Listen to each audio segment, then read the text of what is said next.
What would you do if the person you trusted most in the world systematically destroyed everything you held dear? Sarah Collins thought she knew her billionaire husband, Blake Harrison. She thought their love was real, their future secure, their unborn daughter safe. But when Blake called her too ordinary for his new life, Sarah discovered that ordinary women can be the most dangerous opponents of all. This is the story of how a quiet girl from Nebraska brought down a $4 billion empire using nothing but patience, intelligence, and the kind of quiet strength that powerful men always underestimate. By the time Blake realized what his ordinary wife was truly capable of, it was already too late. This is a story about justice, revenge, and the moment when being underestimated becomes your greatest weapon. Sarah Collins stood in the marble foyer of the $50 million Malibu mansion, clutching the ultrasound photo with trembling fingers. 5 months pregnant and glowing, she had rushed home from her doctor's appointment with news that should have filled any husband with joy. The black and white image showed their daughter clearly. Tiny fingers, perfect profile, undeniably real. Blake Harrison emerged from his home office, phone pressed to his ear, discussing quarterly projections with his usual intensity. At 34, he commanded Payflow Incorporated like a general commanding troops. His perfectly styled dark hair and designer suit made him look like he belonged on magazine covers, which he often did. "Blake, honey, look what I have to show you," Sarah interrupted softly, her Midwest accent still noticeable after 3 years in California. He held up one finger, continuing his conversation about market penetration and growth metrics. Sarah waited patiently, as she always did. The ultrasound photo felt warm in her hands, representing everything she had dreamed of since their wedding 2 years ago. Finally, Blake ended his call and turned to her with the expression he usually reserved for minor inconveniences. "What is it?" "Sarah, I have a conference call with Tokyo in 10 minutes. She handed him the ultrasound, her face lighting up. "It's a girl. Blake. Our daughter. The doctor says she's perfectly healthy and developing beautifully. Isn't she amazing?" Blake stared at the image for a long moment. Sarah expected him to smile, to pull her into his arms, to share in the wonder of their growing family. Instead, his face darkened with something she had never seen before. Pure anger. "This ruins everything," he said coldly. "The initial public offering, the image, the timeline. Do you have any idea what you've done?" Sarah felt the room spin slightly. "What do you mean, Blake? This is our baby, our daughter." Without warning, Blake crumpled the ultrasound photo and threw it into the nearest trash can. The sound of the paper hitting the bottom echoed through the cavernous foyer like a gunshot. "Blake!" Sarah gasped, rushing to retrieve the photo. "How could you do that?" "Because this complicates everything I've worked for," he snapped. "The board wants a clean narrative for the IPO.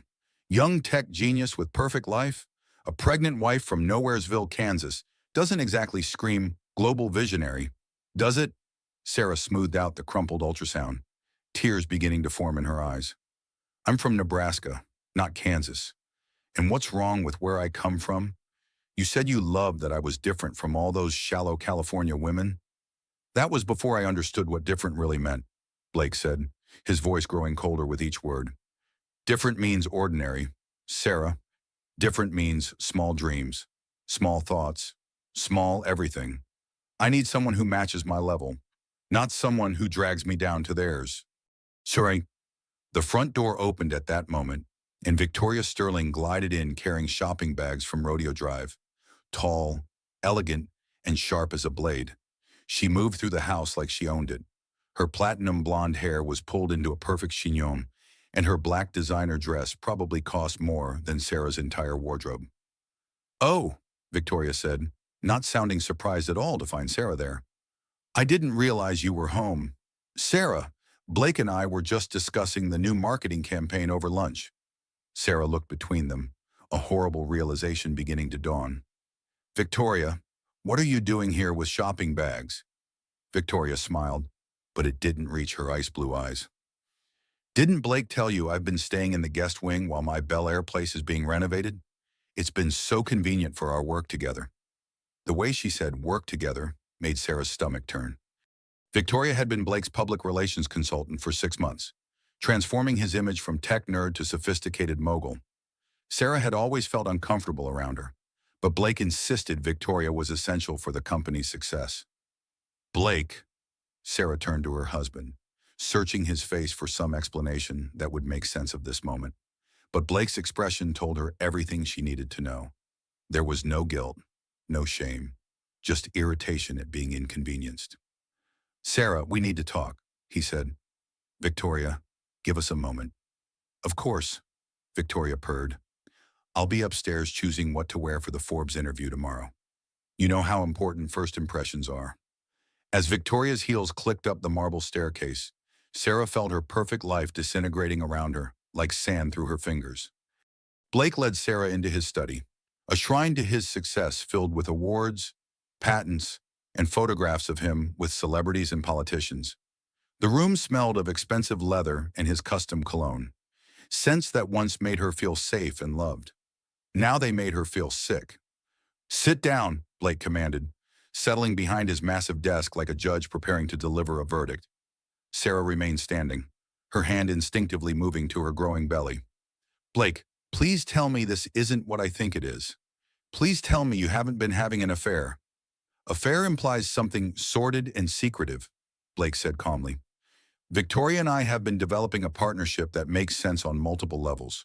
Professional, personal, strategic." "Strategic," Sarah's voice cracked. "Our marriage was strategic." Blake opened a drawer and pulled out a thick manila folder. "Let's talk about reality. Sarah, you're a sweet girl from a small town who designs logos for local businesses. I'm building a global empire that will revolutionize digital payments. Do you see the disconnect?" He slid the folder across the desk toward her. Sarah opened it with shaking hands and found legal documents stamped with her signature. "What is this?" "Your prenuptial agreement," Blake said matter-of-factly, "which you signed quite willingly. If you recall, no-fault divorce means you get a modest settlement, enough for a nice apartment somewhere affordable. I get everything else, including full custody of any children." Sarah stared at the papers, remembering that day 2 years ago when Blake's lawyers had presented them as standard procedure for someone in his position. She had been so in love, so trusting, that she had signed without really reading them. "You planned this," she whispered. "You've been planning this for months." "I've been preparing for various contingencies," Blake corrected. "Victoria helped me see that certain adjustments to my personal life would be necessary for the next phase of my career. A wife who understands global markets, speaks multiple languages, and can hold her own with world leaders. Someone who enhances my brand rather than diminishing it." Sarah felt like she was drowning. "And our baby, your daughter, will be raised with every advantage," Blake said. "The best schools, the best tutors, exposure to the right people and ideas, everything you couldn't provide." "I love you," Sarah said desperately. "I've loved you since the day we met. Doesn't that matter at all?" For just a moment, something flickered across Blake's face, but it vanished as quickly as it had appeared. "Love is a luxury I can't afford right now," he said. "Victoria understands that. She knows that everything we do has to serve the larger vision. You never understood that. Sarah, you wanted me to come home for dinner and watch movies on the couch. You wanted ordinary when I was destined for extraordinary." Victoria appeared in the doorway, having changed into a stunning red dress that hugged her perfect figure. "Blake, darling, the car is here for the gallery opening. We really can't be late." She looked at Sarah with something that might have been pity if it weren't so calculated. "Sarah, I hope you understand this isn't personal. Blake needs someone who can match his ambitions. You're lovely, truly, but you're just ordinary." That word hit Sarah like a physical blow. Ordinary. The accusation that had haunted her since childhood in small-town Nebraska, where being different meant being suspect and being ambitious meant being uppity. "I need time to think," Sarah managed to say. "Of course," Blake said, standing up. "Take all the time you need. Victoria and I will be out late tonight. Business dinner after the gallery opening." As they walked past her toward the door, Victoria's hand slipped into Blake's with practiced ease.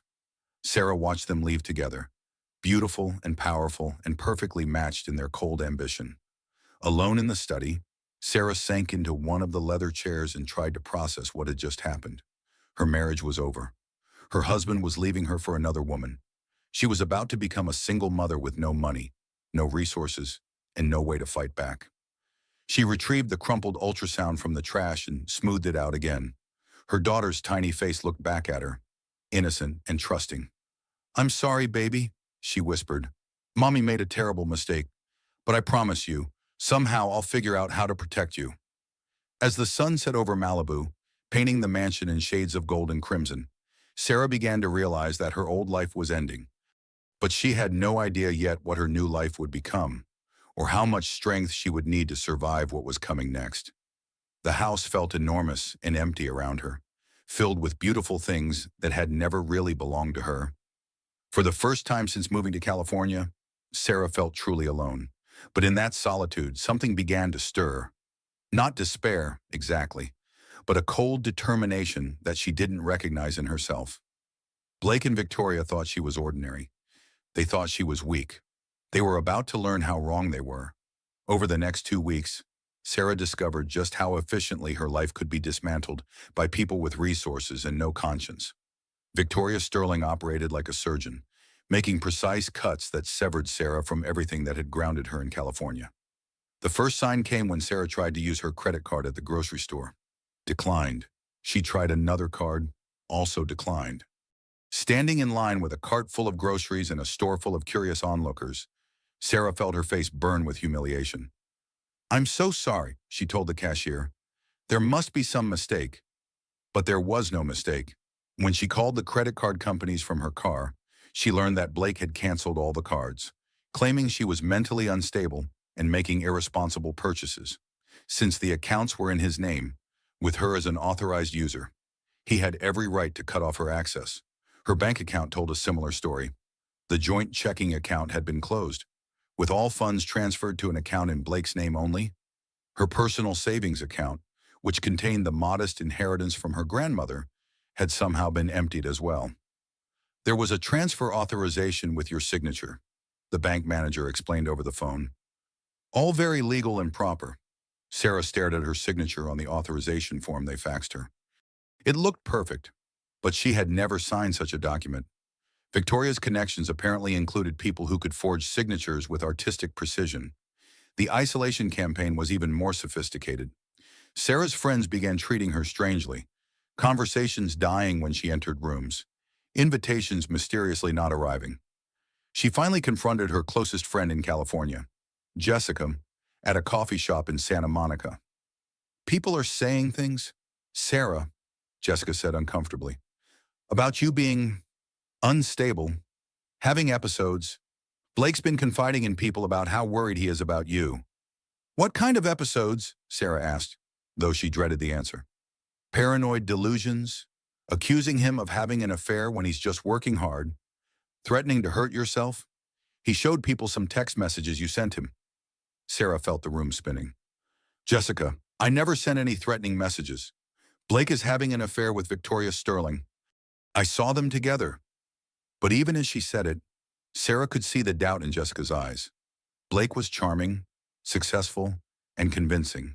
Sarah was emotional, pregnant, and increasingly desperate. Which story would people believe? The final blow came when Sarah tried to call her mother in Nebraska. The number was disconnected. When she called the hospital where her mother worked as a nurse, she was told that Dorothy Collins had taken an extended leave of absence for health reasons. "Health reasons?" Sarah pressed. "What kind of health reasons?" "I'm sorry, but I can't discuss employee medical information," the supervisor replied. Sarah drove to the Western Union office and wired what little cash she had left to her mother's address, along with a message begging her to call. But no call came. It was as if her mother had simply vanished from the earth. By the third week, Sarah was essentially a prisoner in the Malibu mansion. With no money, no friends, and no family contact, she had nowhere to go.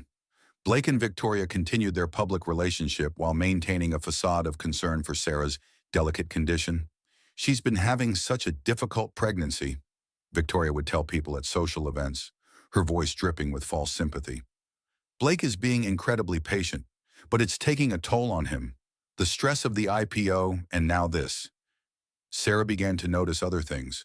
Her prenatal vitamins looked slightly different than before. When she mentioned this to Blake, he explained that he had switched her to a higher quality brand recommended by Victoria's doctor. Victoria has connections to the best specialists in the city, Blake said. She wants to make sure you and the baby get the best possible care. But the new vitamins made Sarah feel strange. Dizzy, confused. Sometimes she would find herself in rooms with no memory of how she had gotten there. Her pregnancy symptoms seemed to intensify rather than stabilize as she entered her second trimester. The breaking point came when Sarah found Victoria in the master bedroom, going through her jewelry box. "Oh, Sarah," Victoria said without any embarrassment. "Blake asked me to inventory your pieces for insurance purposes. Some lovely items here. Very quaint." Sarah's grandmother's ring, her mother's pearl necklace, her own modest wedding set. Everything was being cataloged and photographed like evidence at a crime scene. "Those are my personal belongings," Sarah said. "Actually," Victoria replied with a smile, "anything purchased during the marriage is considered marital property, and since you signed that prenup, Blake will retain ownership of all shared assets. I'm just making sure everything is properly documented." That night, Sarah lay in the guest bedroom, where she had been sleeping since Blake had moved Victoria into the master suite. She stared at the ceiling and tried to understand how her life had become a nightmare so quickly. She was isolated, financially destroyed, and increasingly confused about her own mental state. The pills Blake gave her made everything fuzzy. But when she tried to refuse them, he would threaten to call his doctor about her erratic behavior. For someone who had always considered herself strong and independent, Sarah was learning what true powerlessness felt like. But even in her darkest moments, she could feel her daughter moving inside her, reminding her that she wasn't just fighting for herself anymore. She had to find a way out of this maze that Blake and Victoria had built around her. But first, she needed to figure out who she could trust in a world where everyone seemed to believe their version of reality instead of hers. The answer would come from an unexpected source, and it would change everything. Marcus Rodriguez had always been an enigma in Blake's inner circle. As CEO of Payflow Incorporated, he commanded respect throughout Silicon Valley. But unlike Blake, he had never lost his connection to his working-class roots, where Blake was all sharp edges and calculated charm. Marcus possessed a quiet intensity that made people feel heard and understood. Sarah first really noticed him at a company barbecue 6 months into her marriage. While Blake networked aggressively with investors, Marcus had spent the afternoon playing soccer with the children of employees, his expensive suit jacket long forgotten on a picnic table. "You look like you could use some air," Marcus said now, finding Sarah on the mansion's deck overlooking the Pacific. It was early evening, and Blake was in New York for the week, leaving Sarah alone with Victoria, who treated the house like her personal kingdom. Sarah turned, surprised to find Marcus there. He looked concerned but not judgmental, a refreshing change from the careful pity she had been receiving from everyone else. "Marcus, hi. I didn't know you were coming by. Blake asked me to check on you while he's away," Marcus said. "But honestly, I've been worried about you.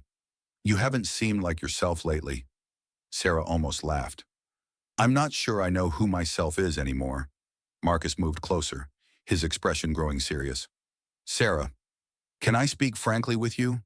What I'm about to say could get me fired, but I think you need to hear it." Hope fluttered in Sarah's chest for the first time in weeks. "Please." "Blake is not the man you married," Marcus said quietly. "The IPO pressure, the success, Victoria's influence, it's changed him into someone I barely recognize. The Blake I knew 5 years ago would never treat his pregnant wife the way you're being treated."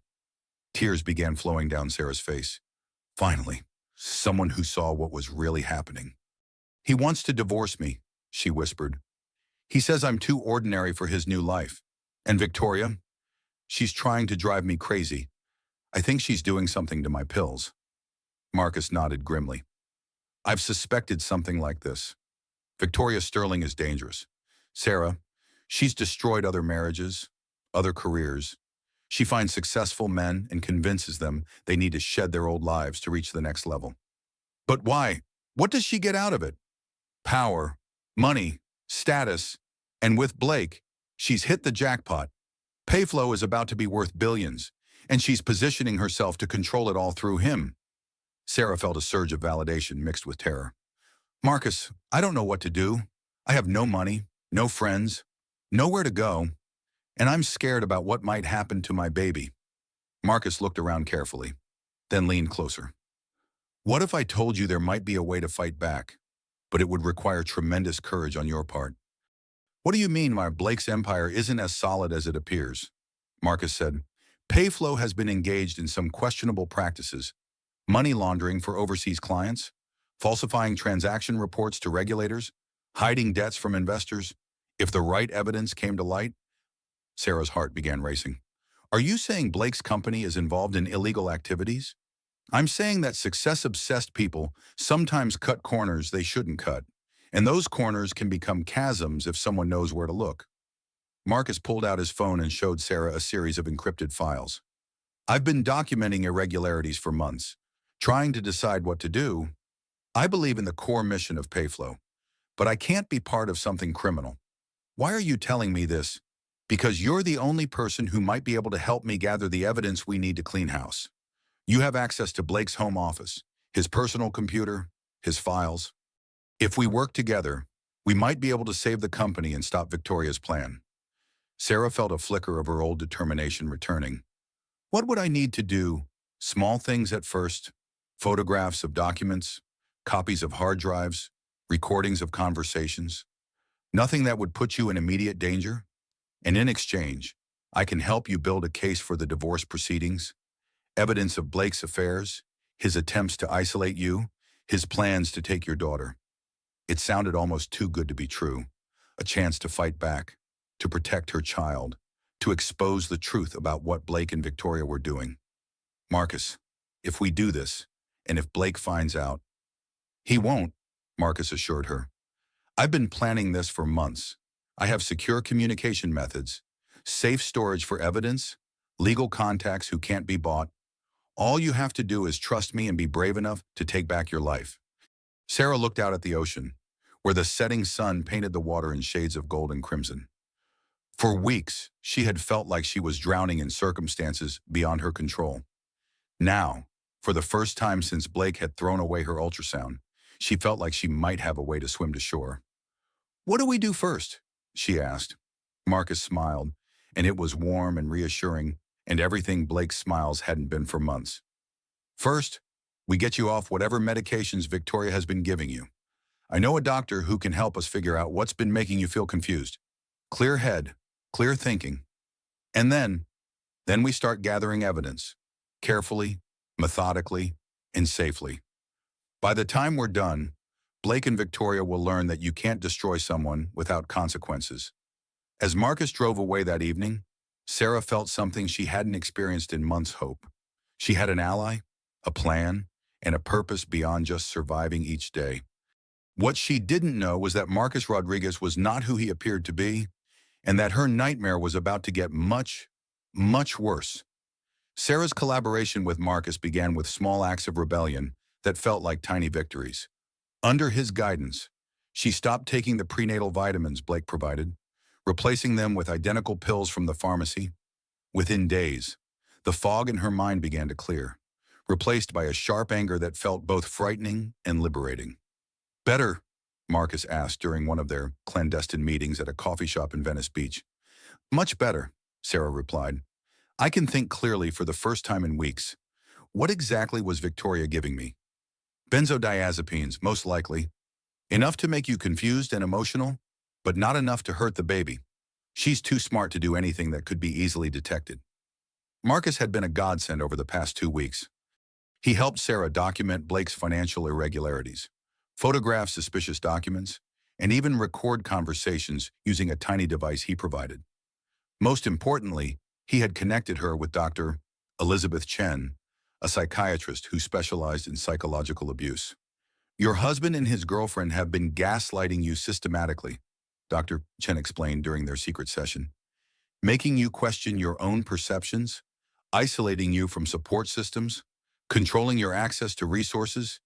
It's a textbook campaign of psychological warfare. But why? Sarah asked. If Blake wants a divorce, why not just ask for one? Because divorcing a pregnant woman looks bad for his image, Dr. Chen replied. But if you have a mental breakdown, if you're declared incompetent, then he's the devoted husband standing by his troubled wife. Much better for his public relations. The pieces were falling into place with terrifying clarity. Sarah began to understand that she wasn't losing her mind. She was being systematically destroyed by people who saw her as an obstacle to their ambitions. Marcus taught her how to access Blake's encrypted files using a program he had developed. Late at night, while Blake and Victoria were out at their endless series of networking events, Sarah would sit in his office and copy financial records, email chains, and transaction logs. "This is incredible," Marcus said, reviewing the latest batch of evidence. "Blake's been funneling money through offshore accounts in the Cayman Islands, falsifying revenue reports to inflate Payflow's valuation before the IPO. If this comes to light, he won't just lose his company, he'll go to prison." Sarah felt a savage satisfaction at the thought. "Good. He deserves to lose everything after what he's put me through." "Soon," Marcus promised. "We're almost ready to make our move. Just a few more pieces of evidence, and we'll have everything we need to bring him down." But even as Sarah felt empowered by their secret mission, she couldn't shake the feeling that something was wrong. Marcus always seemed to know exactly where Blake would be and when, almost as if he had inside information about his schedule. And sometimes, when Sarah shared particularly damaging evidence, Marcus would ask probing questions about her emotional state and mental clarity. The breaking point came on a Tuesday evening when Sarah was in Blake's office, copying files from his personal computer. She heard voices in the foyer and quickly shut down the computer. But she wasn't fast enough to avoid being caught by Blake and Victoria returning early from a dinner meeting. "Sarah," Blake called out, "what are you doing in my office?" Sarah's mind raced. "I was looking for a charger for my phone. I thought you might have one in here." Mom." Blake and Victoria exchanged a look that made Sarah's blood run cold. "Sweetheart," Victoria said with mock concern, "your phone charger is in the kitchen. We saw you use it this morning. Are you feeling confused again?" "No, I forgot where I left it," Sarah stammered. Blake moved to his desk and touched his computer mouse. The screen lit up, showing the login prompt that appeared when the system had been recently accessed. "Sarah," Blake said quietly, "have you been using my computer?" "No, of course not. I don't even know your password." But even as she said it, Sarah realized she had made a terrible mistake. Blake's computer required a fingerprint scanner to access, not a password. Her lie revealed that she knew more about his security system than she should have. "We need to talk," Blake said, his voice dangerously calm. "Victoria, would you give us some privacy?" Victoria smiled, but her eyes were ice cold. "Of course, I'll be upstairs if you need me." After Victoria left, Blake closed the office door and turned to face his wife. Sarah had never seen him look so angry, and for the first time since their confrontation began, she felt genuinely afraid. "Who's helping you?" Blake asked. "I don't know what you mean." "Someone taught you how to access my computer." "Sarah, someone who knows about security systems and encryption? Someone who's been feeding you ideas about fighting back?" Sarah's mouth went dry. How could Blake know about Marcus unless— "It's Marcus, isn't it?" Blake continued. "Marcus Rodriguez, my trusted CEO, has been playing white knight to my troubled wife." The realization hit Sarah like a physical blow. Marcus wasn't helping her gather evidence against Blake. He was helping Blake gather evidence against her. "You see, Sarah," Blake said, settling into his chair like a predator who had cornered his prey. "Marcus came to me 3 weeks ago with some concerns about your behavior. He said you had approached him with wild conspiracy theories about Victoria and me, that you were asking him to help you access confidential company information." Sarah felt the room spinning around her. "That's not true. Marcus approached me. He said he wanted to help." "Did he? Or did he simply respond to your increasingly desperate attempts to find an ally? Marcus is very good at reading people. Sarah, he knew exactly what you wanted to hear." Blake pulled out his phone and played a recording. Sarah heard her own voice, talking about gathering evidence against Blake, photographing documents, accessing his computer. But in the context of Blake's narrative, she sounded paranoid and vengeful rather than righteously angry. "Marcus has been documenting everything," Blake continued. "Every conversation, every request you made for his help with illegal activities, every sign that you were becoming a danger to yourself and others." "No," Sarah whispered. "No, this isn't real. Marcus wouldn't do this to me. Marcus is loyal to me. Sarah, he always has been. And when I explained to him how your pregnancy hormones and underlying mental instability were causing you to develop paranoid delusions, he agreed to help me protect you from your own destructive impulses. Blake's phone buzzed with a text message. He glanced at it and smiled. Speak of the devil. Marcus just texted that he's very concerned about your latest conversation with him. Apparently, you've been talking about harming Victoria and taking our daughter away from me permanently. Sarah felt like she was falling into an abyss. Everything she had thought was real. Every hope Marcus had given her.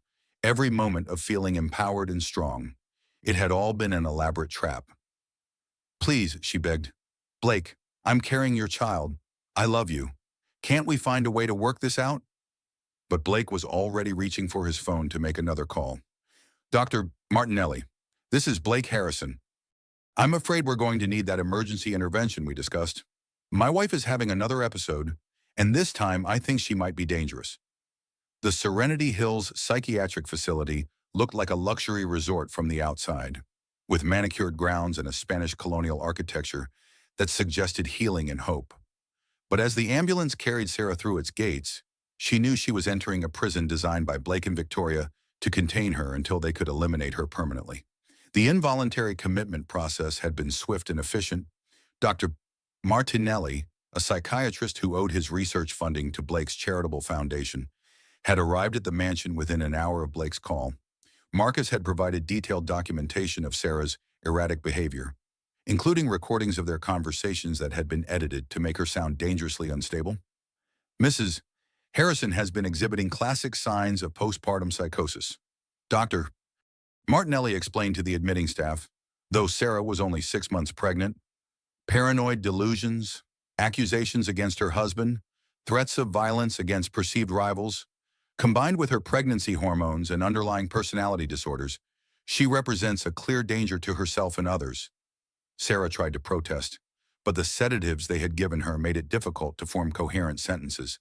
She felt like she was watching her own life through thick glass, unable to affect what was happening to her. Her room at Serenity Hills was comfortable but secure. The windows were reinforced and couldn't be opened. The bathroom door locked from the outside. There were no phones, no internet access, no way to communicate with anyone beyond the facility's walls.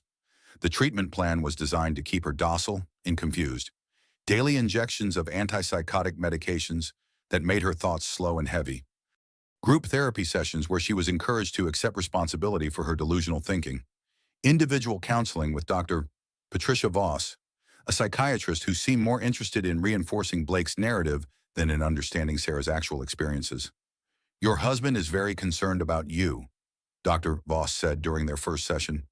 He's told me about the conspiracy theories you've been developing, the attempts to access confidential business information, the threats against his colleague Victoria Sterling. Those aren't conspiracy theories, Sarah insisted, though the medications made her words come out slurred and unfocused. Blake is having an affair. He's been drugging me. He's trying to steal my baby. Sarah, these are classic symptoms of pregnancy-induced psychosis. Your brain is struggling to process the hormonal changes, and it's creating elaborate fantasies to explain your emotional distress. The sooner you can accept that, the sooner we can help you recover. But Sarah wasn't recovering. If anything, she was getting worse. The forced medications were affecting her pregnancy, causing irregular contractions and bleeding. When she complained to the nursing staff, they increased her dosages, claiming she was becoming agitated and needed stronger intervention. 2 weeks into her stay, Sarah received her first and only visitor. Victoria Sterling arrived looking like a concerned friend, carrying flowers and wearing an expression of deep sympathy. Sarah, you poor thing, Victoria said, settling into the visitor's chair. Blake is so worried about you. We both are. Why are you here? Sarah managed to ask through the pharmaceutical fog. To bring you some news that might help you accept your situation, Victoria replied, her mask of concern slipping slightly. I'm pregnant too. Sarah, 3 months along, Blake and I are going to have a son. The words hit Sarah like a physical blow. Victoria was pregnant with Blake's child while Sarah was locked away, being slowly poisoned with medications that were endangering her own pregnancy. He doesn't love you, Sarah said weakly. Blake doesn't love anyone but himself. Victoria laughed softly. Oh, Sarah, that's where you're wrong. Blake loves winners. He loves people who enhance his life rather than limiting it. I'm carrying his son and heir. You're carrying a daughter who will always remind him of his first wife's instability. Victoria leaned closer, her voice dropping to a whisper. Here's what's going to happen. You're going to stay here until your pregnancy becomes too high risk to continue. The medications, the stress, the mental instability, they're going to cause complications that require emergency intervention. Very sad, but medically necessary. Sarah tried to stand up, but the medications made her too weak to move effectively. You can't do this. Someone will stop you. Who? Victoria asked. Your mother. She had a lovely funeral last week. Heart attack. Very sudden. Blake gave a beautiful eulogy about how much he wished you could have been there to say goodbye. The room tilted around Sarah. Her mother was dead, and she hadn't even known. She had died alone while Sarah was locked away, unable to help or comfort her or even attend her funeral. You killed her, Sarah whispered. Your mother had a weak heart, Victoria replied. The stress of learning about your mental breakdown, the worry about her grandchild's future, it was all too much for her system to handle. Victoria stood up, smoothing her perfect dress. Blake wanted me to tell you that he's filing for emergency custody of your daughter. Given your mental state and institutionalization, no court will deny him full parental rights. He's also moving forward with the divorce proceedings. You'll be taken care of course. There are lovely long-term facilities that specialize in women with your particular conditions. As Victoria clicked toward the door on her designer heels, she paused and turned back. Oh, and Sarah, that friend of yours from Nebraska, who's been trying to call you Detective Murphy. I think his name was. He was arrested yesterday for corruption and evidence tampering. Apparently, he's been taking bribes from criminal organizations for years. His career's over, and his credibility is destroyed. So even if you manage to contact him somehow, no one would believe anything he had to say. After Victoria left, Sarah lay on her narrow bed and stared at the ceiling. Everyone who had ever cared about her was gone. Her mother was dead. James Murphy, her childhood friend who had become a police detective, was disgraced and powerless. Marcus had betrayed her. Blake had abandoned her. Victoria was systematically destroying every aspect of her life while carrying Blake's son. Most devastating of all, Sarah could feel her own daughter growing weaker inside her. The medications were taking their toll, causing the irregular contractions to become more frequent and more severe. Dr. Voss claimed this was normal for women with Sarah's condition, but Sarah knew the truth. They were slowly murdering her child while keeping her too sedated to fight back. That night, as she lay in the darkness, listening to the sounds of other patients crying and muttering in their sleep, Sarah made a decision that would have seemed impossible just months earlier. If she was going to survive this, if she was going to save her daughter, she would have to become someone she had never been before. She would have to become exactly as ruthless and calculating as the people who were destroying her. But first, she would have to pretend to be broken completely. The emergency surgery happened on a rainy Thursday morning in November. Sarah had been at Serenity Hills for 6 weeks when the irregular contractions finally became too severe to ignore. Dr. Voss rushed her to the facility's medical wing, claiming that the stress of Sarah's untreated mental illness had caused dangerous complications. We need to perform an emergency cesarean, Dr. Voss explained to Blake, who had arrived looking appropriately concerned for the cameras outside. The baby is in distress, and Mrs. Harrison's condition is deteriorating rapidly. Sarah drifted in and out of consciousness as they wheeled her into surgery. The last thing she remembered was seeing Blake's face above her, not worried or sad, but coldly satisfied. When she woke up hours later, her arms were restrained and her abdomen was wrapped in bandages. Dr. Voss sat beside her bed with an expression of practiced sympathy. Sarah, I'm so sorry to have to tell you this.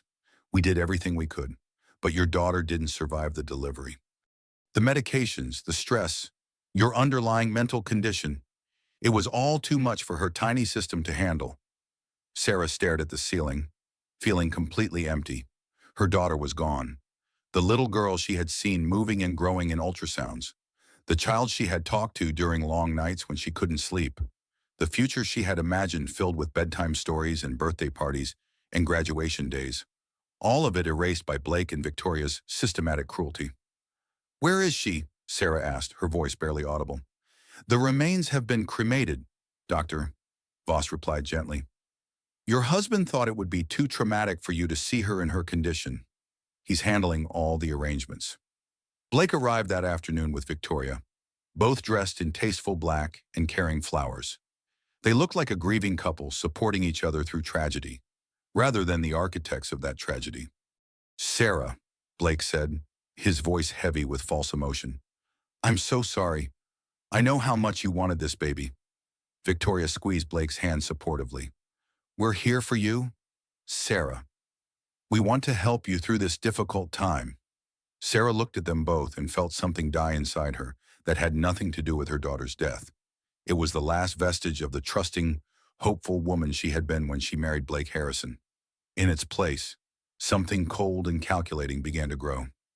Thank you, she said quietly. I don't know what I would do without your support. Over the following days, Sarah played her role perfectly. She was broken, devastated, and completely dependent on Blake's guidance. She stopped questioning the medications, stopped arguing with Dr. Voss, stopped claiming that anyone was conspiring against her. I think I was losing my mind, she told Blake during one of his visits. The pregnancy hormones, the stress. I wasn't thinking clearly. I'm so sorry for all the trouble I caused. Blake seemed pleased with her transformation. You're getting better. Sarah, Dr. Voss thinks you might be ready for outpatient treatment soon. There's a lovely facility in Oregon that specializes in long-term care for women with your conditions. That sounds perfect, Sarah agreed. I just want to get well. What Blake didn't know was that Sarah had stopped taking her medications 3 days after the surgery. She had learned to palm the pills during the medication checks and dispose of them later. As the pharmaceutical fog lifted from her brain, her thoughts became sharp and focused in a way they had never been before. She also made a discovery that changed everything. While pretending to sleep during the night shift change, she overheard 2 nurses discussing her case. Such a shame about the Harrison baby, one nurse said. She was so perfect and healthy. I know, the other replied. Dr. Chen said she'd never seen a more beautiful newborn. It's a miracle they were able to find such a good foster family on such short notice. Sarah's heart stopped. Her daughter was alive. The whole story about complications and death had been fabricated. Blake and Dr. Voss had stolen her living, healthy child, and were hiding her somewhere while telling Sarah she was dead. The next morning, Sarah asked to make a phone call to her mother's pastor in Nebraska to discuss funeral arrangements. It was a reasonable request for a grieving woman trying to connect with her faith. What the staff didn't know was that Sarah wasn't calling Pastor Williams. She was calling James Murphy, the detective Victoria claimed had been arrested for corruption. Sarah. James's voice was shocked and relieved. Jesus Christ, I've been trying to find you for months. Where are you? James, I can't talk long. Are you really under arrest? What? No, I'm fine. I've been investigating Blake Harrison's company for the FBI. Sarah, where the hell are you? The revelation hit Sarah like lightning. Victoria had lied about James being disgraced. He was working with federal investigators, which meant Blake's criminal activities were already under scrutiny. I'm at Serenity Hills Psychiatric Facility, Sarah whispered quickly. Blake had me committed. They told me my baby died, but she's alive. James, they stole my daughter. Holy shit. Sarah, listen to me carefully. Say nothing to anyone else. Keep pretending to be compliant. I'm going to get you out of there, but I need you to be patient and trust me. James, there's something else. Blake and his company are involved in money laundering and fraud. I have evidence. We know. Sarah, I can't explain everything now, but you're not alone in this fight. There are people working to bring Blake down, and your testimony could be crucial. After hanging up, Sarah felt hope returning for the first time since her surgery. Her daughter was alive. James was safe and working with law enforcement. Blake's empire was under investigation. But she also understood that she was still in tremendous danger. If Blake discovered that she knew the truth about any of this, he would find a way to silence her permanently. Victoria had already demonstrated how easily she could arrange an accident, like her mother's sudden heart attack. Sarah returned to her room and lay down on the narrow bed, staring at the reinforced window. Outside, she could see the manicured grounds of Serenity Hills and the walls that separated her from the world beyond. Somewhere out there, her daughter was growing up without her, believing her mother was dead or crazy or both. But Sarah was no longer the frightened, isolated woman Blake had broken down systematically. The woman who had lost everything had nothing left to lose, which made her infinitely more dangerous than Blake and Victoria could imagine. They thought they had destroyed ordinary Sarah Collins from Nebraska. They had no idea they had created someone extraordinary instead. Someone who was about to turn their own weapons against them with devastating precision. 3 days later, Sarah received an unexpected visitor. A woman in her 40s with sharp intelligence in her dark eyes introduced herself as Dr. Elizabeth Chen, the same psychiatrist Marcus had originally recommended to her. But now Sarah understood that Dr. Chen wasn't just any therapist. She was working with law enforcement. "Sarah, I'm here to conduct an independent psychological evaluation," Dr. Chen announced loudly for the benefit of the monitoring system. Then she leaned closer and whispered, "James Murphy sent me. I'm FBI." Over the next hour, Dr. Chen conducted what appeared to be a routine therapy session while actually briefing Sarah on the federal investigation into Blake's criminal empire. The revelation was staggering in its scope. Payflow Incorporated has been under FBI surveillance for 18 months. Dr. Chen explained in medical terms that would seem appropriate to anyone listening. Your husband's company is at the center of an international money laundering operation that's moved over $2 billion in illegal funds. Blake wasn't just cutting corners for his IPO. He was running a sophisticated criminal enterprise that helped foreign governments, terrorist organizations, and drug cartels move money through legitimate-seeming digital payment channels. Marcus Rodriguez isn't just Blake's CEO, Dr. Chen continued. He's been an undercover FBI agent for 2 years. Everything he did to you, including the betrayal that led to your commitment here, was part of maintaining his cover while gathering evidence. Sarah felt a complex mix of relief and anger. Marcus hadn't genuinely betrayed her, but he had been willing to sacrifice her well-being for the larger investigation. "What about my daughter?" Sarah asked, still speaking in the dejected tone of a broken woman. "Special Agent Rodriguez located her 3 weeks ago. She's healthy and safe with a foster family that specializes in protecting children whose parents are involved in federal cases. The moment this investigation concludes, you'll be reunited with her." Dr. Chen showed Sarah a photo hidden inside her medical chart. A beautiful baby girl with Sarah's eyes and Blake's dark hair, looking alert and content in the arms of a smiling woman. "Her name is Emma," Dr. Chen said softly. "She's been told that her mother loves her very much and will come for her soon." For the first time since waking up from surgery, Sarah allowed herself to feel genuine emotion. Her daughter was alive, safe, and waiting for her. Everything Blake and Victoria had put her through would be worth it if it meant protecting Emma and bringing these monsters to justice. "What do you need me to do?" Sarah asked. "Keep playing your role for now. In approximately 1 week, Blake is planning to transfer you to that long-term facility in Oregon. What he doesn't know is that we'll be executing arrest warrants that same day. Payflow's IPO is scheduled for Monday morning, and Blake will be at the New York Stock Exchange for the opening bell." Dr. Chen handed Sarah a small device disguised as a medication pill. "This is a GPS tracker and emergency transmitter.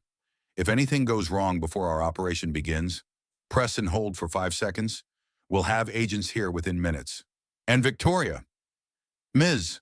Sterling is facing conspiracy charges, fraud, accessory to murder in your mother's death, and kidnapping in Emma's case. Her pregnancy won't save her from spending the next 20 years in federal prison." After Dr. Chen left, Sarah felt a transformation completing itself inside her. The frightened, ordinary woman from Nebraska was gone forever. In her place was someone who had been forged in the fires of Blake and Victoria's cruelty and emerged as something they never could have anticipated. That evening, Blake arrived for his weekly visit, bringing Victoria as usual. They both looked relaxed and confident, like people who believed their victory was complete. "Sarah, you look so much better," Blake said with false warmth. "Dr. Voss says you're making excellent progress." "I feel clearer than I have in months," Sarah replied truthfully. "I think I'm finally ready to admit what really happened." Victoria leaned forward with interest. "What do you mean, Sarah?" "I was sick," Sarah said. letting tears flow down her cheeks. The pregnancy, the hormones, the stress of Blake's success, it all combined to make me paranoid and delusional. I convinced myself that you were having an affair, that people were conspiring against me, that my medications were wrong. I even imagined that my baby might still be alive somewhere. Blake and Victoria exchanged satisfied glances. This was exactly what they wanted to hear. The doctor says these kinds of pregnancy-induced psychoses are more common than people realize, Blake said comfortingly. The important thing is that you're getting the help you need. I'm so grateful, Sarah continued. And I'm sorry for all the pain I caused both of you. Victoria, I hope you can forgive me for the terrible things I said and thought about you. Of course, Victoria replied graciously. I just want you to be healthy and happy. As they prepared to leave, Blake mentioned the transfer to Oregon, presenting it as a wonderful opportunity for Sarah to continue her recovery in a beautiful, peaceful setting. It sounds perfect, Sarah agreed. I'm ready for a fresh start. After they left, Sarah lay in her bed and smiled for the first time since arriving at Serenity Hills. Blake and Victoria thought they had won completely. They had no idea that their ordinary victim had spent the last several months learning exactly how to destroy them using their own methods. In less than a week, Blake would be arrested on national television at the New York Stock Exchange. Victoria would be taken into custody at the Malibu mansion. Marcus would finally be able to drop his cover and reveal the evidence that would send them both to prison for the rest of their lives. And Sarah would be reunited with her daughter, free to build the life they both deserved. But first, she had one more role to play. The broken woman who was grateful for her tormentor's mercy, who believed their lies completely, who posed no threat to their continued success. It was, Sarah thought, going to be the performance of her lifetime. The morning of Payflow's initial public offering dawned bright and cloudless in New York City. Blake Harrison stood in his suite at the Plaza Hotel, adjusting his custom-tailored suit and preparing for what he believed would be the culmination of his life's work. By market close, he would be worth approximately $4 billion, with Victoria at his side and no obstacles remaining to their perfect future. 3,000 miles away, Sarah sat in the common room at Serenity Hills, watching the financial news coverage on the mounted television. Other patients surrounded her, but none of them understood they were witnessing the beginning of one of the largest corporate fraud takedowns in FBI history. Payflow Incorporated is expected to have one of the most successful IPOs in Silicon Valley history, the financial reporter announced. CEO Blake Harrison will ring the opening bell at the New York Stock Exchange in just 2 hours. Sarah's phone, which Dr. Chen had secretly provided her, buzzed with a text message. Operation begins in 90 minutes. Are you ready? Sarah typed back. More than ready. At the New York Stock Exchange, Blake stood with Victoria and several Payflow executives, posing for photographs and giving interviews about the company's revolutionary approach to digital payments. Victoria looked radiant in a pale blue dress that emphasized her pregnancy, playing her role as the supportive partner of a visionary entrepreneur. This is really a story about American innovation, Blake told CNBC. Payflow represents the future of how people will move money around the world. We're not just going public. We're changing the fundamental nature of global commerce. Neither Blake nor Victoria noticed the unusual number of people in business suits positioned strategically around the trading floor. They looked like investors and reporters, but their eyes moved with the systematic vigilance of federal agents preparing to make arrests. At 11:15, exactly as the opening bell ceremony was about to begin, Special Agent Marcus Rodriguez approached Blake with a broad smile and an outstretched hand. Blake, congratulations, Marcus said loudly. This is your moment. Blake shook his hand warmly, having no idea that Marcus was delivering a predetermined signal to agents positioned throughout the building.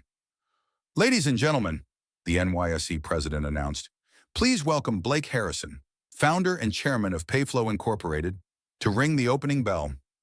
Blake stepped forward to the podium, his hand reaching for the ceremonial bell that would officially launch Payflow's public trading.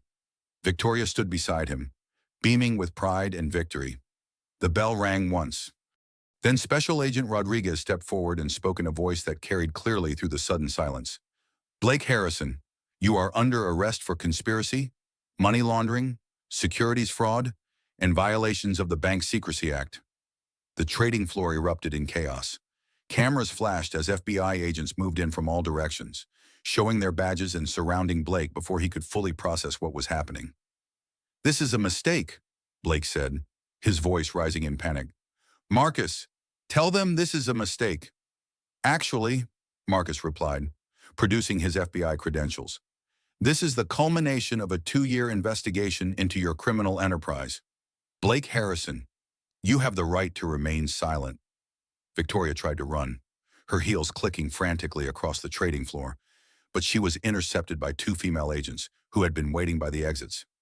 "Victoria Sterling," one agent announced, "you're under arrest for conspiracy, fraud, accessory to murder, and kidnapping." As the handcuffs clicked around her wrists, Victoria's carefully maintained composure finally cracked. "You don't understand," she screamed. "I'm pregnant. You can't do this to me." "Ms. Sterling," the agent replied calmly, "pregnancy doesn't provide immunity from federal charges." The entire scene was broadcast live on financial news networks around the world. Within minutes, Payflow's stock price collapsed completely, wiping out billions in theoretical value before trading was suspended. At Serenity Hills, Sarah watched the coverage with deep satisfaction. The patients around her were shocked by the dramatic turn of events, but Sarah felt only a profound sense of justice finally being served. Dr. Voss appeared at her side, looking confused and concerned. "Sarah, I don't understand what's happening. Mr. Harrison was just here yesterday." "Dr. Voss?" Sarah said, standing up with more strength and clarity than she had shown in months. "I think you should call your lawyer. When the FBI finishes with Blake and Victoria, they're going to want to discuss your role in the illegal detention and medical abuse of a federal witness." For the first time since arriving at Serenity Hills, Sarah walked out of the common room and down the hallway toward the administrative offices. She was no longer a patient. She was a witness in a federal case, and she had rights that no one could take away from her. Behind her, the television continued broadcasting the destruction of Blake Harrison's empire. Federal agents were already executing search warrants at Payflow's headquarters, the Malibu mansion, and Victoria's Bel Air penthouse. The investigation was moving with the precision of a military operation, dismantling 2 years of careful criminal planning in a single coordinated strike. By evening, Sarah was in FBI custody, not as a prisoner, but as a protected witness preparing to testify against the people who had destroyed her life and stolen her daughter. The nightmare was finally over. But for Blake and Victoria, a different kind of nightmare was just beginning. 6 months later, Sarah Collins stood in the garden of a safe house in Northern California, watching her daughter Emma take her first tentative steps across the soft grass. At 13 months old, Emma was healthy, bright, and completely unaware of the legal proceedings that had dominated the first year of her life. The federal trials had concluded with devastating efficiency. Blake Harrison received a life sentence without the possibility of parole for his role in a money laundering conspiracy that had facilitated terrorism, drug trafficking, and human trafficking on an international scale. The judge had been particularly harsh in her sentencing remarks, noting Blake's willingness to abuse his pregnant wife and steal her child to maintain his criminal enterprise. Victoria Sterling received 25 years in federal prison for conspiracy, fraud, and accessory to murder in the death of Sarah's mother. The coroner had eventually ruled Dorothy Collins's death a homicide by poison, administered through medications that Victoria had convinced her to take for anxiety about her daughter's condition. Dr. Patricia Voss and Dr. Martinelli both lost their medical licenses and received 10-year sentences for their roles in Sarah's illegal detention and medical abuse. Serenity Hills Psychiatric Facility was shut down permanently, with multiple civil lawsuits pending against its parent corporation. "The hardest part," Sarah told Special Agent Rodriguez during one of their debriefing sessions, "was pretending to be broken when I was actually getting stronger every day." Marcus had proven to be exactly the man she had hoped he was during those early conversations. His betrayal had been an act required by his undercover assignment, but his concern for her well-being had been genuine throughout their collaboration. "I have to ask," Marcus said, "did you ever suspect that I was FBI?" Sarah smiled, watching Emma chase butterflies through the garden. "Not initially, but there were signs. You always seemed to know exactly where Blake would be, almost like you had access to his schedule, and you asked very specific questions about evidence, like someone trained in federal procedure. When did you figure it out?" "The night Victoria visited me at Serenity Hills," Sarah replied. "She claimed you had been arrested for corruption, but something about that story didn't make sense. Blake was too smart to keep a corrupt CEO around during an IPO. If you had really been taking bribes, he would have fired you immediately to protect his image." Marcus nodded appreciatively. "Your instincts were better than we gave you credit for." "My instincts were fine," Sarah corrected. "What I lacked was information. Blake and Victoria controlled everything I could see and hear for months. But once I started getting real information, I could think clearly again." The civil lawsuits had been settled for amounts that ensured Sarah and Emma would never have financial concerns again. But more importantly, Sarah had discovered something about herself during the darkest period of her life. She wasn't ordinary at all. She was someone who could survive systematic psychological warfare, maintain her sanity while being chemically manipulated, and emerge from the experience stronger and more determined than before. James Murphy, her childhood friend, had been promoted to detective captain and had become Emma's honorary uncle. He visited regularly, bringing toys and stories from Nebraska and reminding Sarah that she still had people who loved her unconditionally. "You know what the strangest part is?" Sarah told him during one of his visits. "I'm grateful for everything that happened." "Grateful?" James looked incredulous. "Sarah, they tried to destroy you completely."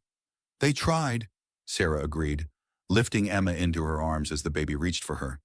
"But instead, they showed me what I was capable of surviving. I learned that I'm not the weak, ordinary person Blake accused me of being. I'm someone who can face the worst possible circumstances and come out stronger on the other side." Sarah had decided to keep her married name, not out of any remaining attachment to Blake, but because Emmy Harrison would grow up knowing that her father was in prison for terrible crimes. And Sarah wanted her daughter to understand that sometimes good people have to fight very hard against bad people to protect the things that matter most.